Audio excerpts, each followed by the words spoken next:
Pessoal da torcida tricolor, o São Paulo foi disputar a segunda partida contra o CRB. Sim. E você deu risadinha, porque estou aqui com o Gabriel Pressini. O São Paulo foi, na verdade, confirmar, já tinha feito o resultado no primeiro jogo, 2-0 aqui no Morumbi, e foi enfrentar o CRB em Maceió, o time todo aí, com mais titulares do que eu esperava, né? E o São Paulo foi se comportar com toda essa turbulência de troca de técnico. O Jardine está comandando o time, mas o Aguirre estava já, né? Quer dizer, o Aguirre que já está comandando o time, o próprio Jardine falou isso. E o São Paulo conseguiu um placar elástico aí de 3-0, um resultado importante para pegar moral, mas que me preocupa um pouco porque o São Paulo tem alguns outros desafios agora no Paulista. Mas o jogo foi bom. O jogo foi bom. Em termos de escalação de jogadores titulares, reservas, principalmente não, mas também pela alteração na tabela que acabou acontecendo hoje, pouco antes do jogo, do São Paulo passar a jogar sábado, né? Tá hoje tem menos tempo de descanso. Pra vocês terem uma ideia, o São Paulo vai fazer um treino regenerativo amanhã em Maceió, antes de voltar pra cá. E aí só vai ter o treino de sexta e sábado tem o jogo em São Caetano. Pensando nas quartas de final, essa mudança ela foi absurda pro São Paulo, ela foi criminosa. Até porque o Palmeiras, por exemplo, que estava planejado para jogar sábado, e acho que ainda joga sábado, se não me engano, ele não joga no meio de semana. Então para ele é muito tranquilo jogar no sábado, porque ele não joga. O São Paulo vai estar em Maceió.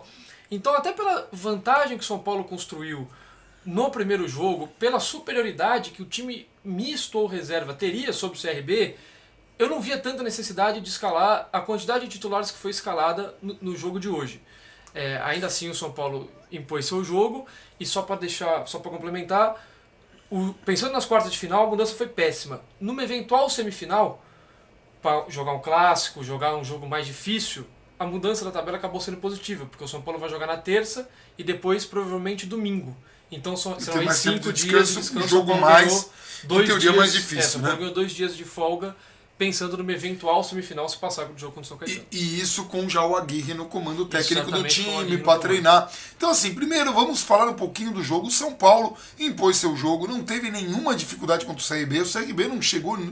As poucas vezes que chegou, mas se você olhar os números, o CRB teve mais finalizações, mas é aquelas finalizações que o cara chuta a bola do meio do campo, ou o Jean deu um chutão, a bola voltou e foi na mão dele. Não... O CRB teve uma chance clara quando o jogo já estava 1-0, se não me engano. E assim, o placar agregado estava 3-0. Que foi uma bola que o Jean fez uma defesa e o Júnior Tavares ficou ali dividindo com o jogador e a bola passou rente à trave. Ou seja, o CRB não teve, quando o São Paulo fez um gol, já estava no agregado com 3-0, poderia ter poupado, principalmente o Petros, que está jogando muitos jogos, o Marcos Guilherme, que praticamente jogou todos os jogos desde a estreia. Praticamente não, jogou todos os jogos, pelo menos um pouquinho desde a estreia, e a galera fala, mas o Marcos Guilherme é limitado. O Marcos Guilherme é isso, gente.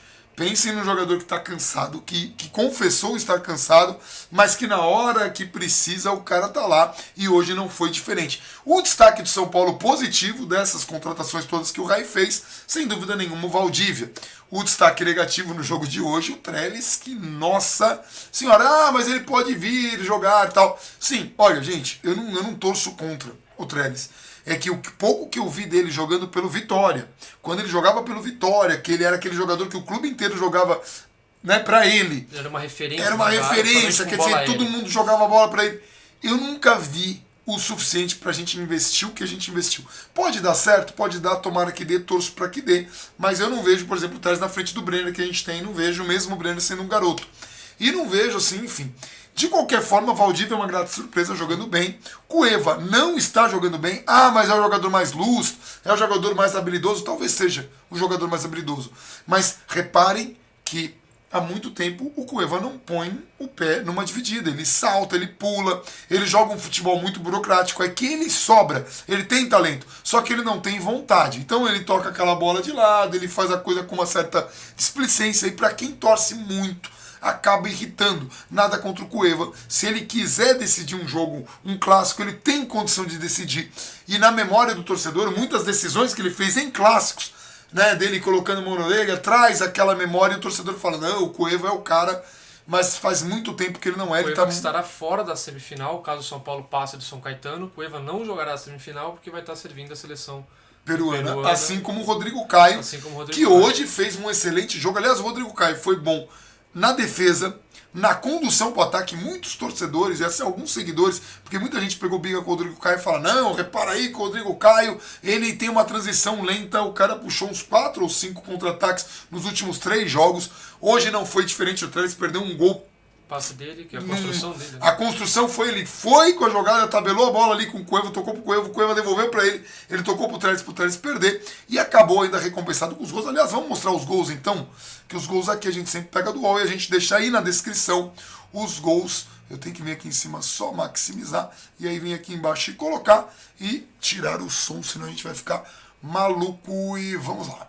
Então o primeiro gol do São Paulo aí foi o gol do Marcos Guilherme, um belo gol. Numa jogada de Valdívia e Marcos Guilherme. Tudo bem que o Cueva participou um pouco, mas a jogada é Valdívia e Marcos Guilherme. Marcos Guilherme acertou um arremate aí. O golaço do Marcos Guilherme, perna esquerda de fora da área de primeira. O corpo de dele esquerda, não estava na posição certa. Na posição correta. E o gol que, assim, mostra um pouco, assim, pode acontecer com qualquer clube, mas acontece mais com o CRB, com todo respeito, né? Acontece mais com equipes que não são tão qualificadas. Uma falta pro CRB, tranquilíssima, que o jogador chuta a bola em cima do outro, São Paulo recupera a jogada, né? E aí Marcos Guilherme de novo tocando a bola pro Petros, né? O Petros vem com a bola, toca, tabela com o Marcos Guilherme devolve, acho que vai repetir, e o Petros cobra aí o Marcos Guilherme, né? O Petros cruza, e aí o Valdívia que entra e faz o gol. O Bruno Grossi nesse gol é interessante. Se você quiser até dar uma pausa só para... Uma pausa aqui. Antes da gente do terceiro gol. O Bruno Grossi ele colocou uma coisa que eu concordo muito e muita gente veio me xingar no Twitter quando eu fiz um comentário relativamente parecido com o do Bruno Grossi. O Bruno Grossi ele foi um pouco mais discreto. Esse gol, para quem tem acompanhado o São Paulo há algum tempo, principalmente no começo do ano, ele é um gol que o Dorival trabalhou muito a jogada. Essa ultrapassagem do Petros, essa dobrada do Petros com o Marcos Guilherme pela direita, o Petros chegando no fundo, ou o Marcos Guilherme chegando no fundo, e esse passe em diagonal pro ponta do outro lado fazer fechado o segundo pau e fazer o gol. Foi uma jogada muito trabalhada pelo Dorival. Os próprios setoristas, em dias que não tinham jogos, registravam essas jogadas. Não foi só o Menon também falou a mesma coisa. Sim. E, gente, quando a gente fala aqui, não é estamos fazendo uma defesa do Dorival. É um lance específico. Um lance específico que foi trabalhado. E pense uma coisa. O Jardine é um bom técnico, um técnico promissor, não tem que se provar mais nada pelo que ele ganhou na base. E aliás, é o maior acerto dessa administração. Por mais que a galera fale, fora o Leco, e eu não estou defendendo o Leco aqui. Só estou dizendo assim, o Leco cometeu erros crassos no primeiro ano de administração, mas colocando o Raí, Ricardo Rocha e Lugano, e preparando o Jardine para o futuro, isso é um acerto. Independente, eu acho o Leco um crápula, eu acho que ele devora criancinhas. Tanto faz. Isso é um acerto. A gente aqui está analisando acertos e erros. Eu não estou defendendo, não estou falando que é a melhor administração do mundo. Assim como eu não falo, o Dorival não é o técnico que mais me agrada no mundo, mas essa é uma jogada que ainda faz parte do legado dele. Ele deixou algum legado para Jardine e para Aguirre trabalharem, e eu sei que o Aguirre vai mudar muita coisa, ele gosta de rodízio, muita gente não vai gostar disso, mas essa ainda é uma jogada de Dorival. Assim como o gol de domingo do Valdívia para o Marcos Guilherme, mesma coisa, também trabalhado, também foi comentado. O Bruno Grossi, inclusive, nesse próprio tweet comenta que esse é um gol... o comentário dele foi que esse é um gol à la Dorival, assim como tinha sido no domingo. Assim como tinha sido no domingo, assim, o Jardine, ele pensa o futebol de uma maneira muito parecida. O Aguirre, ele deu palpites. Só que como ele não está com visto de trabalho em dia, quem deu os 3 treinos que o Jardine teve entre a demissão do Dorival e o jogo contra o CRB, os 3 treinos, 3 só, treinos. Você não faz mágica em 3 treinos. Quem deu os treinos foram o Jardine. Então, o Jardine ele pôde aproveitar e o Aguirre ele acabou apenas, põe aquele, deixa eu ver aquele junto, deixa eu testar um pouco, poupa fulano. O papo do Aguirre ele foi mais em termos de escalação do que em termos de estrutura. O Aguirre estava no fantasy, ele estava só na escalação. Quem estava tomando o tapa ali era o Jardine, quem estava no dia a dia era o Jardine. E, gente, quando a gente faz esse comentário, não estamos desmerecendo o trabalho do Jardine, pelo contrário. Estamos tem potencial absurdo. Muito. Absurdo. E assim... Quando você tem um potencial, uma coisa que o Zete falou pro Rogério Ceni, quando o Rogério Ceni assumiu a titularidade e o Zete estava saindo do São Paulo, pega tudo de bom que você aprendeu comigo, tudo de bom, e o ruim você esquece. O Rogério conseguiu por conta da história, da trajetória, superar na história do clube o Zete. Na minha cabeça, como goleiro, eu sou muito fã do Zete, porque é o goleiro da minha geração e talvez tenha sido o melhor goleiro que eu vi jogar no planeta todo. Mas assim, Rogério Ceni tomou essa lição. A mesma coisa Jardine parece ter feito em relação ao Dorival. Sei que muita gente não gosta e não é uma defesa do Dorival. Dorival tem seus defeitos, teve suas substituições que eu não gostei, teve algumas declarações que ele fez que não caíram bem e tem aquele aspecto que a galera pensa... O trabalho em 2018, em termos de resultado, não foi bom. Ficou satisfeito, ninguém estava excelente. Exato, ninguém estava defendendo. O que a gente está defendendo uma coisa é a continuidade que a gente espera que tenha agora com essa dupla Jardine e Aguirre, e isso a gente tem que exaltar.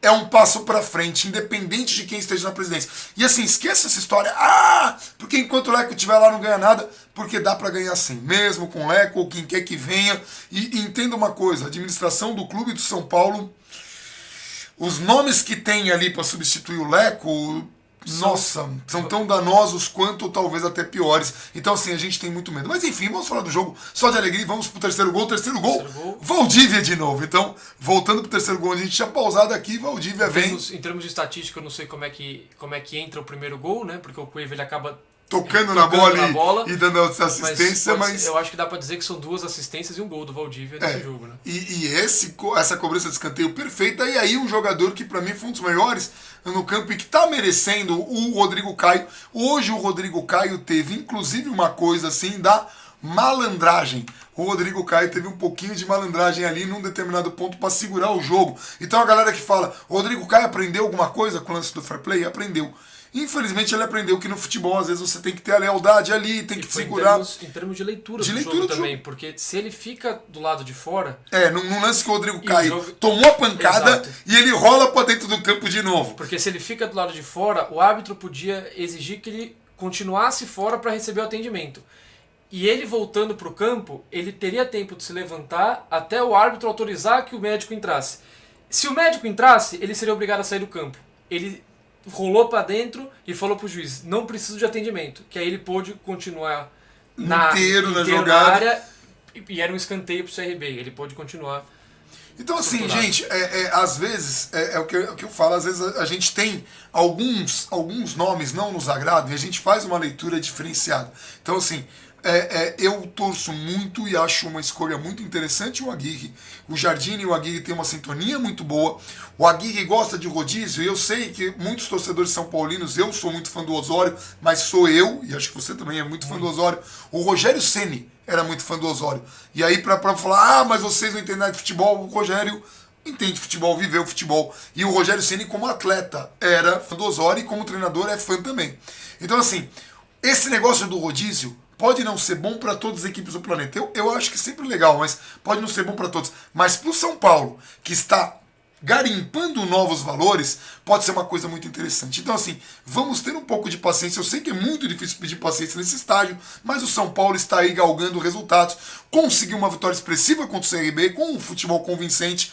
Não foi o melhor jogo do ano? Não foi. O São Paulo teve aí contra o Mirassol um jogo muito bom. Contra o próprio CRB, contra o próprio CRB na ida. E também contra o Santos. O primeiro tempo do jogo, o São Paulo e Santos, foi um dos melhores períodos do São Paulo no ano. Então assim, São Paulo é um time em construção, está ainda atrás dos rivais, sempre falo isso aqui, mas está começando a ganhar cancha, está começando a ganhar caras de time grande e pode surpreender, talvez não num espaço tão curto, porque não dá para fazer milagre, mas de repente pode ir melhor aí na Copa do Brasil com classificação, pode fazer um Campeonato Brasileiro decente, que é o que a gente espera, e vai ter a Sul-Americana também. O Paulista é mais difícil porque tem um time que sobra, que é o Palmeiras, que vai dar trabalho para todo mundo, e tem os rivais um pouco mais à frente, porque sentem menos pressão. O Corinthians até teve vantagem nessas trocas de jogos, fez muitos jogos que ele se alternou em Pacaembu e Itaquera, isso não tem nada a ver, e a gente não está desmerecendo a agremiação do Corinthians, mas os caras já estão na frente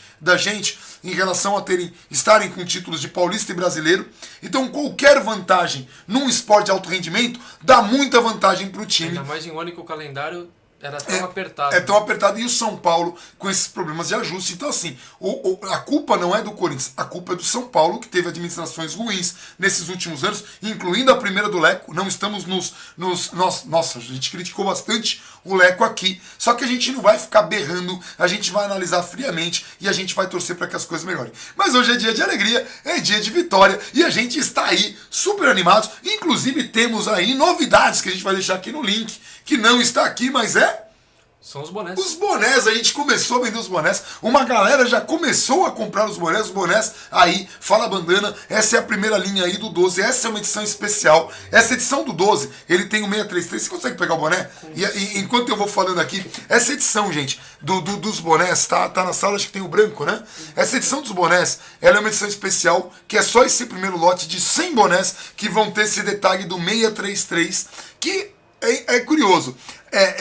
São os 6 brasileiros de São Paulo, as 3 Libertadores e os 3 Mundiais, né? Tá aqui os bonés. Os bonés aqui, a gente vai ter depois de amarrado, vai ter outros modelos.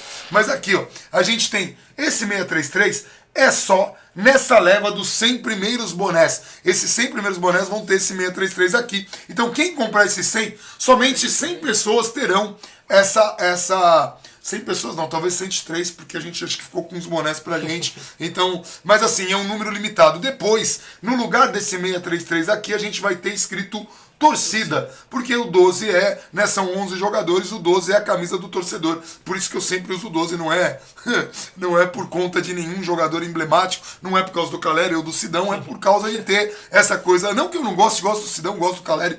E o Caleri, que saudade, né? Fazia muitos gols e tal. Mas enfim, essa linha. Quando estiver perto de acabar, a gente vai lançar outros modelos de bonés que a gente não vai entregar aqui ainda. Mas a galera que gosta de boné aqui, é um boné de muita qualidade. Tem aqui o bandaninha aqui atrás. Depois vai ter o bonezinho do bandaninha, né?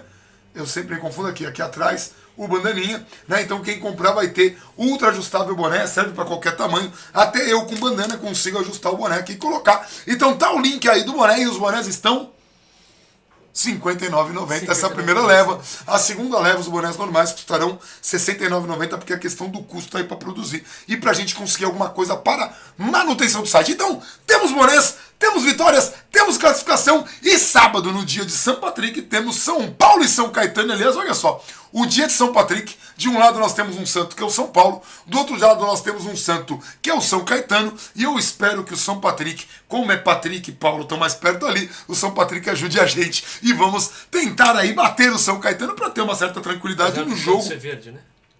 O São Patrick ele não é verde, ele é um cara normal, assim, que nem a gente. Jesus.